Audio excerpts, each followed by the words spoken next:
इयत्ता 7वी मधील 9वा सराव संच। यामध्ये 3 गणित आपण सोडूयात, बाकीचं तुम्ही मनाने म्हणजे होमवर्क जो आहे तो घरून करून आणायचा। बघा या ठिकाणी काय दिले की कंसामध्ये -9 भागिले 16। मग आपण काय करून घ्यायचं या ठिकाणी मांडून घ्यायचंय। बघा वजा आणि -96 भागिले किती आहे 16। या स्वरूपात आपण असं मांडून घेतलं तर मग आपण काय करायचं बघायचं संख्येकडे बघितल्यानंतर खालच्या आणि वरच्या संख्येला कोणत्या संख्येने भाग जातो गड्या किंवा त्या संख्येने भाग जातो का ते बघून घ्यायचं। 16च्या पाड्यात 96 आहे का? मग आपण म्हणजे 16 ने 16ला भागायचं आणि 16 ने या 96ला भागायचं। याला जर भाग जर गेला तर 16 सखी 96 आणि 16 एक 16। हे वजाचं चिन्ह म्हणून वजा आपण घेऊन टाकलं। या स्वरूपात भागाकार करायचं। पुढचं गणित आपण समजून घेऊ। बघा घ्या या ठिकाणी 98 भागिला हे भागिलाच आहे ना, भागिला -28। ओके, आता अशा संख्येला या ठिकाणी भाग देऊन बघायचा की जे दोन्ही संख्येला भाग दे।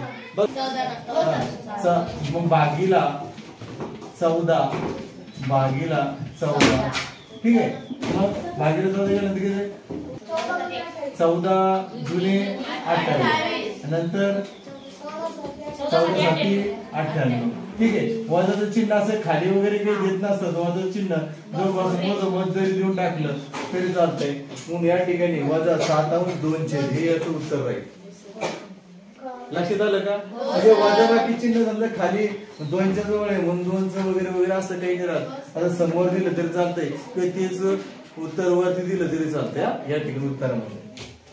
त्यानंतर पुढचं बघा या ठिकाणी काय दिलंय या ठिकाणी -51 भागिला किती आहे 68 बघायचं। मग या ठिकाणी या 51 68 कोणत्या पाड्यात असेल किंवा कशाला भाग जाईल? आपण भागिला जर 17 घेतलं भागिला जर 17 घेतलं मग 17 × 51 17 वजाचं चिन्ह आहे या ठिकाणी वजा चिन्ह आपण देऊन टाकायचं। या स्वरूपामध्ये बाकीची जी गणित आहे तुम्हाला ती करायची अशी मांडून करायची। बघा त्याच्यानंतर पुढचं 2 नंबरचं गणित आहे ते काय दिलंय ज्याचे उत्तर 24/5 येईल असे पूर्णांकाचे भागाकार। म्हणजे या स्वरूपामध्ये काय करायचे ते तयार करायचे मांडायचे। ज्याचं उत्तर मात्र किती आलं पाहिजे 24/200। यासाठी काय करायचं आपला यासाठी समजून घ्या 24/5 आपण गुणीला काय करून बघूया गुणीला 2 करून बघूया। गुणीला 2 काय येतोय बरोबर 24 दुने 5 दुने 10। आता याचा जर याला तर तुम्ही जर भाग देऊन जर बघितलं यामध्ये 48 भागिले जर आपण 10 जर केलं तर या ठिकाणी त्याचं उत्तर तेवढंच किती येईल 24/2 24/5 असं येईल बघा।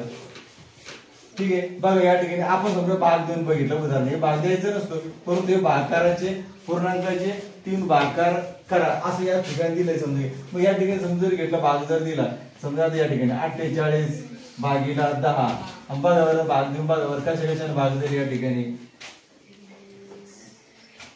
हे भाग 2 ने भाग समजा इथं 2 ने भाग दिला ठीक आहे।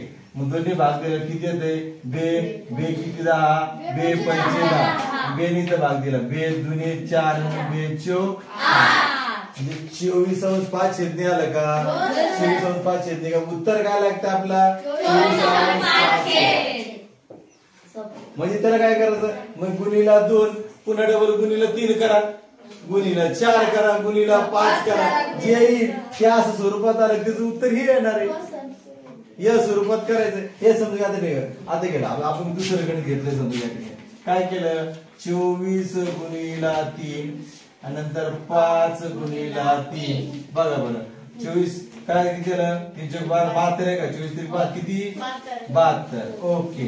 त्यानंतर 5 3 15 ओके। द्या बरं भाग देऊन बघा बरं याला किती भाग येतोय द्या 3 भाग देऊन बघायला 3 5 15 3 दुने 7 3 चौक आलं ना म्हणजे 24/5 म्हणजे या ठिकाणी तुम्हाला जे मांडायचं होतं ते काय करायचं काय होतं हे 72 आणि इथं 15 भागीला भागे घेतलं 3 बघा 3 द्या भाग करा 3 दुने 3 दुने 6 किती उरला 1 संख्या किती राहिली 12 मग 3 चौक 12 आणि 3 पाचे 15 म्हणजे 24 अंश 5 24 अंश 5 आपल्याला काय लागते 24 अंश 5 असंच काय करा या ठिकाणी 1 गुणाकार 2 गुणाकार आपल्याला तिथे किती सांगितले त्यांनी 3 करायला सांगितले